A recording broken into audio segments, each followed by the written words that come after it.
Welcome to Return to France 2022 with me, Steve Higgins. So, why return to France, you might be asking? Well, it's our first visit to France since the pandemic. I think it was 2020 the last time we came to France, so we're very happy to be returning. Here we are going over the Thelwall Viaduct on the M6 going south, but we're heading to Folkestone and Eurotunnel. So let's quickly make the cut to Folkestone, and here we are approaching the check-in. Here we are dropping down towards the check-in. We had a small issue at the check-in. We were told that we hadn't added our passport information, although I was pretty sure that I had. Anyway, we had to go to the Eurotunnel office to sort it out. It turned out the info was all there, but for some reason had not been transferred across to our tickets. Anyway, so we went through the terminal and got that sorted out, and a very short while later we went off to France. So we were due to travel on the 1550 shuttle to France, and as usual we asked if there was any space on the earlier train. And now normally they'll say yes or no, there is space or there isn't space, but on this occasion they weren't sure, but they suggested we drive over anyway. Can't say that's ever happened to us before. There was quite a big delay getting through the French customs. If you haven't travelled on Eurotunnel, I should explain that the French customs are actually in England. They're in the UK. So what you do is you go through the English customs first, just drive across the road and you come to the French customs. And of course once you get into France you're free to just head off into the French countryside. As I'm recording this voiceover in July 2022, I noticed there was a lot of stuff on the news about incredible traffic jams and delays at Folkestone, all caused by the French customs. I believe they turned up for work an hour late one day. Certainly hope they get that sorted before we go back in September 22. Anyway, it so happened that the earlier train was cancelled, so we didn't leave at 1550 because all the people who went on the earlier train went on our train. So it was actually 1630 before we got going. Not a big deal, it's only 34 minutes across to France, but we did have plans to go to a particular restaurant. Anyway, just a few facts for you. Eurotunnel opened for business on the 6th of May 1994. The length of the line is 31.35 miles and the journey time is about 34-35 minutes. The tunnel is 246 feet below sea level. We've travelled many times on Eurotunnel and it is a lovely experience. Much better than travelling by air. You drive onto this special train and the train is very, very smooth. You can hardly even tell that it's going when it finally gets going. I had numerous cameras with me. I in particular had my GoPro camera and a little backup, which is an action camera, a little copy of a GoPro. But this is my GoPro stuck to the window with a suction cup, and then we are dropping into the actual tunnel, and as I say, 246 feet below sea level. Can't say that I've noticed any particular dip down. In fact, there's very little sensation, even though these trains get up to 100 miles an hour, believe it or not. As I say, very, very smooth indeed, and here we are popping up at the other end in France. We were planning to stop at our favourite restaurant, which is not far from Calais. It's a little country restaurant, and sometimes it's open and sometimes it's closed. On this occasion it was closed, which was very disappointing. Well, not actually closed, they had a private function on, so we weren't able to go in, which was really annoying because we pulled up, saw the restaurant was open, went in back at the back of the motorhome, got changed, went to the door of the restaurant and they said sorry, it's a private function, so we were not amused. The only thing we could do, we could have either stopped there or stopped somewhere else for our evening meal, but we decided to head on further south and find a motorhome Air, and we stopped there and grabbed something out of the fridge. This is in a small village just outside Calais. I put this on just to show you they do have roadworks in France. What's interesting about these roadworks, they've got temporary lights, and the temporary lights have a little countdown timer on them. So you know that when you pull up, you're going to be stood there for 5 minutes or 2 minutes or whatever's on the countdown marker. And as you can see, there were people actually working on that road there. Excellent news. When we came over in 2020, we came to this place, which is a little just by the River Seine, and that is a little ferry which you could drive on, which would take you across to the other side.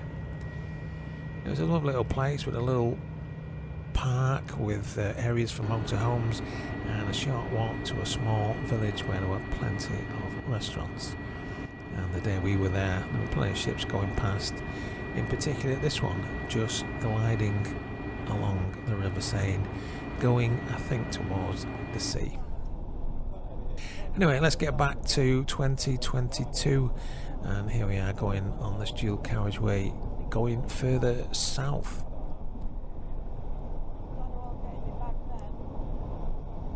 I do love the French roads. There's not much traffic on them. I think these dual carriageway, this is probably as busy as it got. When you get into busy places like Marseille or Rouen, which we'll go to very shortly, you do get increased traffic, but nothing like you get into the UK. Now this is just prior to Rouen. We're going in this tunnel before we drop down into Rouen itself. Now I have to say I'm pretty confident driving on the right hand side of the road, but in big towns like Rouen with multiple lanes and lots of traffic, it is easy to get confused. One element of the roads in Rouen that has confused me in the past is that they have these little tunnels under various busy intersections. I reckon the idea is a kind of congestion busting thing where in the rush hour, if you're coming up to a busy junction, you can just duck under, go down the tunnel and beat the traffic. Anyway, here we are approaching, I think we're approaching one of the junctions now. If you keep looking onto the left hand side, you should see this new lane popping up which will take you into the tunnel. The other problem that we have as well is that we tend to navigate using Google Maps, and the Google lady, as I call her, tends to direct you to the tunnel lane. Obviously she's going to take you straight on, but we don't want to go straight on. We want to go round the roundabout or through the lights. Now if you take a look over to the left, you see these cars on the left here. They're going to drop into the tunnel lane and then drop down under this next junction. So what we have to do is do not listen to the Google lady.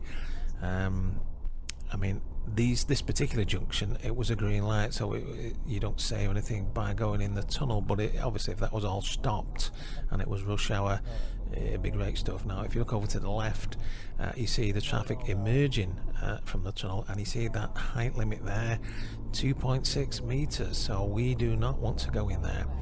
I remember one year we actually got stuck in that lane, but just before you get to the actual tunnel itself, there is like an emergency escape lane.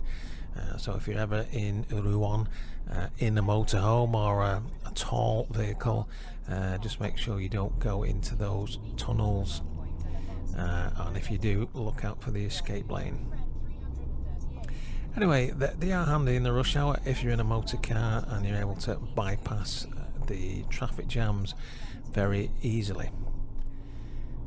Anyway, here we are away from Rouen on the single carriageway, and just coming past us now, that's an escort vehicle for a large load, a convoy exceptional, and he's about to go past us. There he goes. Now just after I switched the camera off, another convoy exceptional approaches. That yellow vehicle was the escort vehicle. The police were ahead of him, telling us to get over, and there is the large load going pretty fast. That was the second escort vehicle, and we're off again on our trip going further south. This is a small town in France. For the life of me, I can't remember which particular one this one was. I put it on here just to show you just how quiet these French towns are. There's plenty of motor cars about, but very few people. What on earth French people get up to, I really do not know, because they're out and about in the mornings. You don't see much of them in the afternoons. Anyway, here we are at Brulon. This is a very lovely lake, and there's a camping centre and a little resort over there to the right hand side. You can take your motorhome in there, but obviously being a little resort, there is a charge for it, and us being tightwads, we don't want to pay that. Now, the first time we came to this lake, we drove right up to the lake, as we're going to do now, and there was a number of motorhomes parked up there. They were all French motorhomes, and we had a little chat to them and we said, is it okay to park here? And they said, yeah, no problem. We went into the cafe, and people were saying, oh no, you can't park there overnight. So we went back to the French people and we said, we've been told we can't park here. And they said, oh yes, you can. We come here every year and we always park it. So that's what we did. We parked overnight. Matter of fact, we parked in this little spot just here, our favourite spot. But as we came through that little junction, just a few minutes back there was a big sign saying motorhomes only between I think it was 0700 to 2300. So obviously they don't want you to park nowadays by the lake, and us being good English boys and girls, we left just prior to 11 o'clock. Now this is the shot where we are parked. It's a lovely lake, and there's just to the right there you can see an artificial beach, and it was perfect for bathing. It was very hot there, and as the days went on, it got busier and busier, so we decided to leave after about 3 days. I think the previous afternoon and evening it was absolutely chocker, so this morning we had our breakfast and decided to get going.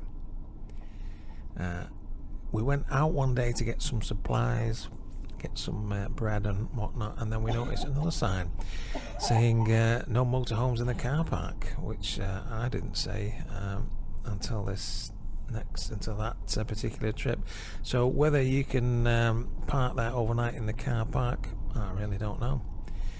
We did. Nobody said anything to us, so you'd have to give it a try if you decide to visit Brulon. But even if you just come for the day, it's an absolutely lovely lake. Anyway, here we are at a different lake. I'll put the name of this place on the screen because I'm very bad at French pronunciations. But this was a lovely lake. It was very quiet, and obviously we're here just in time for a cup of tea. Yeah, I certainly don't know about you, but I can't do without my tea. I'm not a coffee drinker, and I do love a cup of tea. And this is the lake when we first arrived. You can see it's very, very quiet. There's a whole lot of picnic tables and everything. It was wonderful.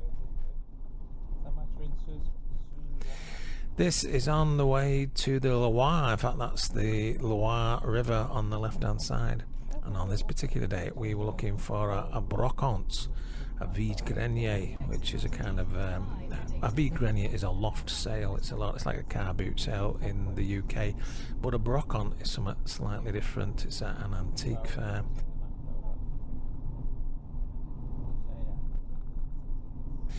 And this is where I go for things like this old phone. I got this at a brocante. I collect old telephones, particularly the bakelite ones. I don't know why I'm not interested in those phones, but I do love phones. I've got a whole stack of them at home. Here we are crossing the Loire, and I do love crossing on these little bridges. Some of them are a little bit narrow, so you got to keep your wits about you. But it's a lovely view from this bridge going over the Loire. We end up coming to the Loire every year. It's a beautiful place, very friendly, and if you go into the tourist areas like Saumur, it's great to go to Saumur because there's lots of restaurants and lots of nightlife. But if you're out in the country, there's not a great deal happening. Sometimes the restaurants are not open at night, Although they're always open at lunchtime, Saturday and Sunday lunchtime, you're lucky to get in a restaurant in Loire because they're packed to the seams. Here we are, just having had our dinner. That's our cheese board. I've had a bit of cheese and bread. And here we are with the awning out, tables out, all ready to settle down for the evening. I do love these French airs. They are pretty lovely. Now this is an occasion where it must have been a very cool evening because we're normally sat outside. We got the wine jug filled up there. That is my salad, and got a lovely cheese board all ready for later. I do love my French cheese, and we always end up bringing quite a bit back. Yeah, this is Gise. Gise is a lovely little air where we stopped quite a few times. And the thing with these French airs, they've got all the facilities to be able to service your vehicle. This is emptying the waste water, the collected water from your sink and your bathroom, which collects in a reservoir under the van. And there's it's a special disposal area where you can empty your water. Next thing we're going to do is empty the toilet. Not one of my favourite jobs in the motorhome. This particular place we're able to fill up with water, which you can't always do at some of the airs.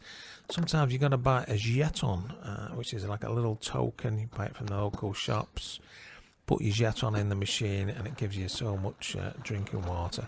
This particular one, which actually wasn't Gise, I know we had that sign up there earlier on. This particular one isn't Gise, but it was free water.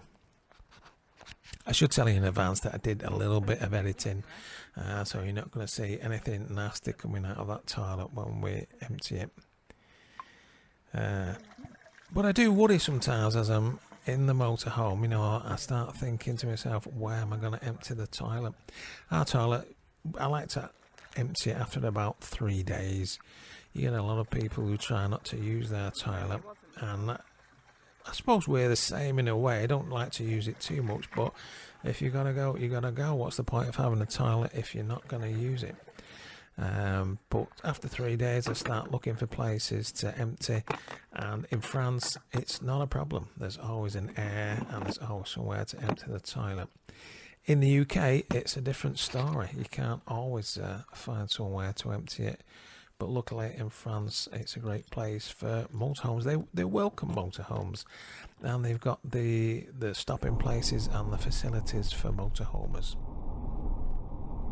Anyway, here we are on our way again. Surprised I got my fleece on. It must have been a bit of a chilly morning. And these windmills you see a lot of in France. And I've got to say, I personally love these windmills. I know a lot of people don't like them. I just think they've got a particular elegance about them, a sort of abstract elegance in a way. And of course they're giving us energy, clean energy. Not energy that's tainted by radioactivity. It's clean energy. So I think we should be supporting windmills. They're good for the environment, and I think they look absolutely fabulous. Now, when we're traveling in France, just lately we don't seem to go on the motorways much, but if you say you arrive at Calais and you want to get straight down south, obviously you're going to use the motorways, but you do have to pay at the péage. And the great thing about the péage is they are on the left hand side, and it's usually Liz has to get her credit card out and pay the fee. Nowadays we've got one of those Immovis tags, so we'll go through the tag area, it automatically registers your vehicle, and then the money gets taken out of your bank account, which is so much easier. But as I say, nowadays I don't use the motorways. I'd much rather go down the local roads and come across a lovely village like this one. Lovely little bar or restaurant on the right hand side. This is normally the sort of place that we'd be parking up, maybe going for some lunch, doing a little bit of shopping or whatever. Now you might think to yourself, if you're in France for 3 or 4 weeks, how do you go about getting your clothes clean? Well, you find these all across France. It's an outdoor washing machine, which you find at many supermarkets. So it's quite handy to come over, slap your washing in, go and do your shopping, and then when you come out, there's your washing all ready for you. I very rarely use a dryer. I don't know if there is dryers, but out in the summer in France, you can always hang up the washing somewhere. This is a lovely site in Douai-la-Fontaine, one of our favourite places. The only problem with this site, there were no facilities there. There was no water. There's nowhere to empty your motorhome. But if you're interested in animals, it's right across the road from Douai Zoo, which has now been renamed the Geopark, I think it's called. I don't know why they've renamed it, but maybe there's some added attraction, maybe not just animals, but something else. But that was a lovely little site. It was handy to go into Douai. There's plenty of restaurants there, although it is hard finding one open in the evening. I think if you want to eat in the evening in Douai, you've got to go early evening. You won't find any late night restaurants. Anyway, here we are making the left hand turn. I think we actually did go into Douai itself after this. Douai is really quite a big town. We've been going there. I've been going there for about 15 years. Liz has been going there even longer. And in these last 15 years, I've seen it, just get bigger and bigger. And all the surrounding roads and infrastructure is getting built up. You've got some lovely roads there. Not a huge amount of traffic. This is the village centre. That is the bar where we normally hang out sometimes. The owner is a lady called Julie, who does not like a picture being taken, so that's why didn't go inside to take the picture. Anyway, here we are at Parc-les-Lapins. This is a small gîte that we rented. It's absolutely lovely place. We've stayed here a few times. It's got a couple of bedrooms, this lovely cool lounge, dining room, kitchen. It's got all the facilities. And for me, I'm a particularly big guy, so being away in this very small motorhome, it is a little bit restricting for a big chap like me. And it's nice to just spend a few days, away from the motorhome in this house where I can relax. And it's also got this really fabulous pool. Although this year we noticed they've taken away the cover. And the big problem with that is during the night, it's losing heat to the air. Anyway, obviously dinner time. Got a fabulous salad there that Liz has sorted out. I've got the barbecue lit up. Now this was a lake not far from Parc-les-Lapins. It's called Lac d'Homme, and we didn't go here this year. We came here. These shots are from 2020, but I thought it was a nice little shot to finish on. The paraglider microlight just tooling across the sky there. What's a little bit disappointing about that lake at Lac d'Homme, the first year we went there, we parked up and parked for the night, parked for a few nights in Lac d'Homme. Last time we went though, they'd built a lot of height restrictions, so parts of the car park were not accessible by the motorhome. Obviously they don't want people to stay overnight. I don't know why, but it's still a lovely place. You still have a day there, but it's just finding the parking for your motorhome. Anyway, here we are at Caen, boarding the ferry for our trip back to Portsmouth, and saves all that drive all the way back up to Calais. And I do like going on the ferry. On this particular occasion we had an early morning ferry, so we didn't even have a look around the boat much. This is arriving in Portsmouth, so we had a nice little sleep on the trip over. We alighted in Portsmouth and we were all fresh and ready to drive up north back to St Anne's-on-Sea in Lancashire. Here we are exiting the ferry onto dry land, terra firma once again.